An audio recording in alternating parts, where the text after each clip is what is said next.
Hi friends, Shilpa veg recipes ಚಾನಲ್ಗೆ ಸ್ವಾಗತ. ಇವತ್ತು ನಮ್ಮನೆ ಹತ್ರನೇ ಇರೋವಂತಹ ಹೊಲಕ್ಕೆ ಬಂದಿದ್ದೀವಿ. ಯಾಕಂದರೆ ಇಲ್ಲಿ ಹೊನಗೊನೆ ಸೊಪ್ಪು ಚೆನ್ನಾಗಿ ಚಿಗುರುಕೊಂಡಿದೆ ಅಂತ ಹೇಳಿದ್ರು. ಸೊ ಹಾಗಾಗಿ ಅದನ್ನು ಕಿತ್ಕೊಂಡು ಹೋಗೋಣ ಅಂತ ಹೇಳಿ ಬಂದಿದ್ವಿ.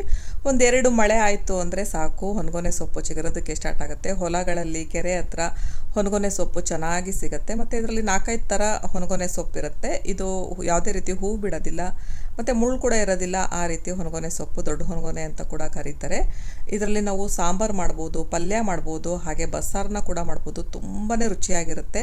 ನೋಡಿ, ಹೊನಗೊನೆ ಸೊಪ್ಪನ್ನ ನಾನೀಗ ಇಷ್ಟು ಕಿತ್ತು ಇಟ್ಕೊಂಡಿದ್ದೀನಿ. ಇದರ ಉಪಯೋಗಗಳು ಹೇಗೆ ಮತ್ತು ಹೊನಗೊನೆ ಸೊಪ್ಪು ಹೇಗೆ ಇದನ್ನು ಕ್ಲೀನ್ ಮಾಡ್ಕೊಳ್ಬೇಕು ಅಂತ ಹೇಳಿ ಇವತ್ತಿನ ವಿಡಿಯೋದಲ್ಲಿ ತೋರಿಸ್ತಾ ಇದ್ದೀನಿ. ನೋಡಿ, ಹೊನಗೊನೆ ಸೊಪ್ಪನ್ನ ನಾನೀಗ ಹೊಲಕ್ಕೆ ಹೋಗಿ ಕಿತ್ಕೊಂಡು ಫ್ರೆಶ್ ಆಗಿ ತಂದಿದ್ದೀನಿ. ಹೊನಗೊನೆ ಸೊಪ್ಪನ್ನ ಕ್ಲೀನ್ ಮಾಡ್ಕೊಳ್ಬೇಕು. ಅದಕ್ಕೆ ಫಸ್ಟು ನಾವು ನೀರು ತಗೊಳ್ಬೇಕಾಗತ್ತೆ. ಈಗ ಇದಕ್ಕೆ ನಾನು ಸ್ವಲ್ಪ ಕಲ್ಲುಪ್ಪನ್ನ ಹಾಕ್ಕೊಳ್ತಾ ಇದ್ದೀನಿ, ಜೊತೆಗೆ ಸ್ವಲ್ಪ ಬೇಕಿಂಗ್ ಸೋಡಾ ಕೂಡ ಹಾಕ್ಕೊಳ್ತಾ ಇದ್ದೀನಿ. ನೀರಲ್ಲಿ ಕರಗೋ ಥರ ಇದನ್ನು ಮಿಕ್ಸ್ ಮಾಡಿಕೊಳ್ಬೇಕು. ಈಗ ಹೊನಗೊನೆ ಸೊಪ್ಪನ್ನ ಸೋಸ್ಕೊಳ್ತಾ ಇದ್ದೀನಿ.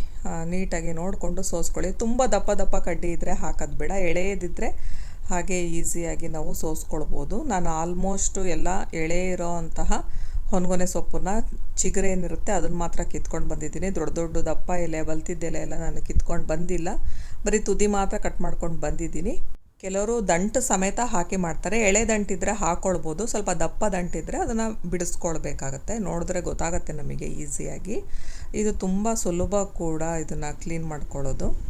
ಇನ್ನು ನೀವು ಹಳ್ಳಿಗಳಲ್ಲಿಲ್ಲ ಅನ್ನೋದಾದರೆ ಮಳೆಗಾಲದ ಟೈಮಲ್ಲಿ ಸೊಪ್ಪಿನವ್ರ ಹತ್ರ ಕೇಳಿದ್ರೆ ಅವರು ಕೂಡ ತಂದಿರ್ತಾರೆ. ಸೇಲ್ ಮಾಡೋದಕ್ಕೆ ಕೂಡ ಸಿಗುತ್ತೆ. ಇದು ಬೆಂಗಳೂರಾಗಲಿ, ಮೈಸೂರಾಗಲಿ, ಮಂಗಳೂರು ಸೈಡ್ ಆಗಲಿ ಎಲ್ಲ ಕಡೆ ಕೂಡ ಈ ಸೊಪ್ಪು ಸಿಗುತ್ತೆ, ಸೇಲ್ ಮಾಡ್ತಾರೆ ಕೂಡ. ಮತ್ತು ಇದು ತುಂಬಾ ಒಳ್ಳೆಯದು ಆರೋಗ್ಯಕ್ಕೆ. ಹಾಗಾಗಿ ಇದರ ಬೇಡಿಕೆ ಕೂಡ ಮಳೆಗಾಲದಲ್ಲಿ ಜಾಸ್ತಿನೇ ಇರುತ್ತೆ. ಈ ಸೊಪ್ಪನ್ನ ಚೆನ್ನಾಗಿ ಸೋಸ್ಕೊಂಡು ಉಪ್ಪು ನೀರಲ್ಲಿ ನಾವು ಒಂದು ಅರ್ಧ ಗಂಟೆ ಅಥವಾ 1 ಅವರು ನೆನೆಸಿಡಬೇಕು. ಆವಾಗ ಅದರಲ್ಲೇನಾದರೂ ಕಸ ಎಲ್ಲ ಇತ್ತು ಅಂದರೆ ನೀಟಾಗಿ ಬಿಟ್ಕೊಳ್ಳುತ್ತೆ. ಮತ್ತು ಇದರಲ್ಲಿ ಹಸಿರು ಹುಳ ಕೂಡ ಇರುತ್ತೆ. ಹಾಗಾಗಿ ನೋಡಿಕೊಂಡು ಸೊಪ್ಪನ್ನ ಸೋಸ್ಕೊಳ್ಳಿ. ಹೊಲದ ಹತ್ರ ಹೋದಾಗ ಸೊಪ್ಪನ್ನು ಕೀಳಬೇಕಾದ್ರೂ ಹುಷಾರಾಗಿ ನೋಡಿಕೊಂಡು ಕಿತ್ಕೊಳ್ಬೇಕಾಗತ್ತೆ. ಹಾವಿನ ಕಾಟ ಎಲ್ಲ ಇರುತ್ತೆ. ಸೊ ಹಾಗಾಗಿ ನೋಡಿಕೊಂಡು ಸೊಪ್ಪನ್ನ ನಾವು ಹೊಲದ ಹತ್ರ ಆಗಲಿ, ಕೆರೆ ಹತ್ರ ಆಗಲಿ ಹೋಗಿ ಕಿತ್ಕೊಂಡು ಬರಬೇಕು. ಈಗ ಸೊಪ್ಪನ್ನ ನಾನು ಸೋಸ್ಕೊಂಡಾಗಿದೆ. ಈಗ ನೀರಿನಲ್ಲಿ ಒಂದು ಅರ್ಧ ಗಂಟೆ ನೆನೆಸಿಟ್ಟಿದ್ದೆ. ಅರ್ಧ ಗಂಟೆ ಆದಮೇಲೆ ಈ ಸೊಪ್ಪನ್ನ ನಾವು ತೊಳ್ಕೊಳ್ಬೇಕಾಗತ್ತೆ. ನೋಡಿ, ಈ ರೀತಿ ಜಾಲರಿ ಥರ ಇರುತ್ತಲ್ಲ, ಆ ಥರದ್ರಲ್ಲಿ ನೀಟಾಗಿ ನೀರು ಸಮೇತ ಹಾಕಬಾರ್ದು ಸೊಪ್ಪನ್ನ.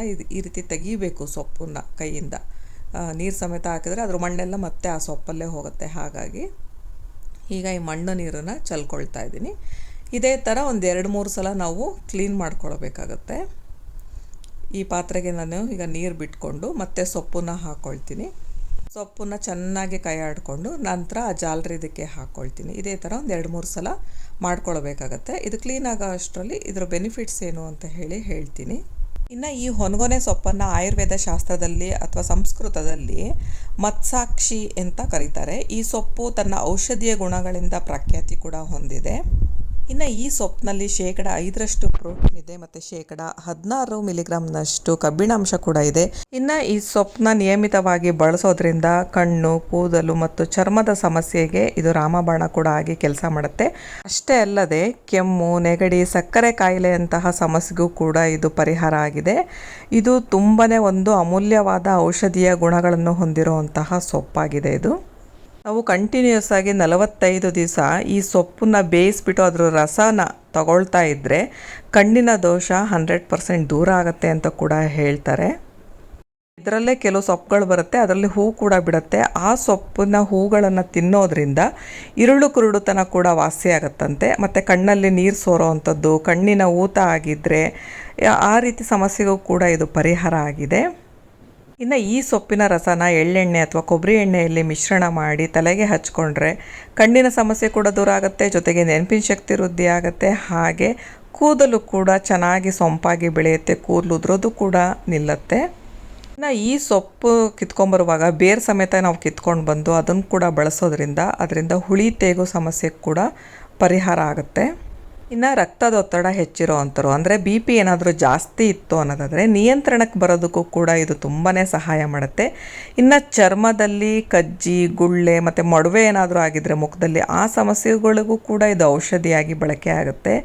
ಇನ್ನು ಅಜೀರ್ಣ ಸಮಸ್ಯೆಯನ್ನು ಕೂಡ ಹೋಗಲಾಡಿಸುತ್ತೆ ಮತ್ತು ಸೊಪ್ಪಿನಲ್ಲಿರುವಂತಹ ನಾರಿನಾಂಶ ಸಕ್ಕರೆ ಕಾಯಿಲೆಯನ್ನು ಕೂಡ ದೂರ ತಳ್ಳುತ್ತೆ. ಈ ಗಿಡದ ಬೇರನ್ನು ಹಾಲಿನಲ್ಲಿ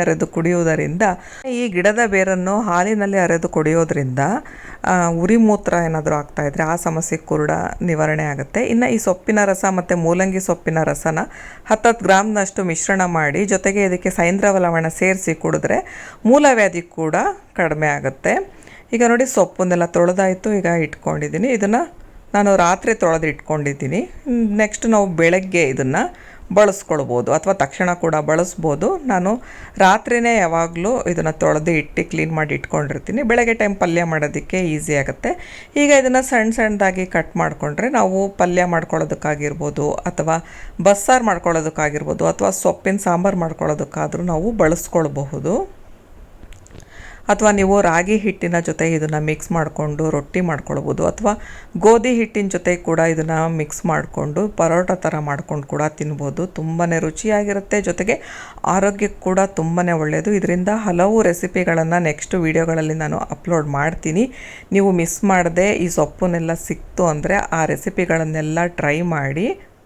ಇದೇ ಸೊಪ್ಪನ್ನ ಬಳಸಿ ಕೂಡ ಮಾಡ್ಬೋದು ಅಥವಾ ಇದ್ರ ಜೊತೆ ಅರಿವೆ ಸೊಪ್ಪು, ದಂಟಿನ ಸೊಪ್ಪು ಕೂಡ ಮಿಕ್ಸ್ ಮಾಡಿ ಮಾಡ್ಕೊಳ್ಬೋದು. ತುಂಬಾ ರುಚಿಯಾಗಿರುತ್ತೆ ಒಂದಕ್ಕಿಂತ ಒಂದು ಅಡುಗೆಗಳು. ಆರೋಗ್ಯನ ಕೂಡ ಕಾಪಾಡ್ಕೊಳ್ಬೋದು. ಇದರಿಂದ ಅಡುಗೆ ಹೇಗೆ ಮಾಡೋದು ಅಂತ ಹೇಳಿ ವಿಡಿಯೋ ಹಾಕ್ತೀನಿ. ಈ ವಿಡಿಯೋ ನೋಡಿದ್ದಕ್ಕಾಗಿ ಧನ್ಯವಾದಗಳು ಫ್ರೆಂಡ್ಸ್.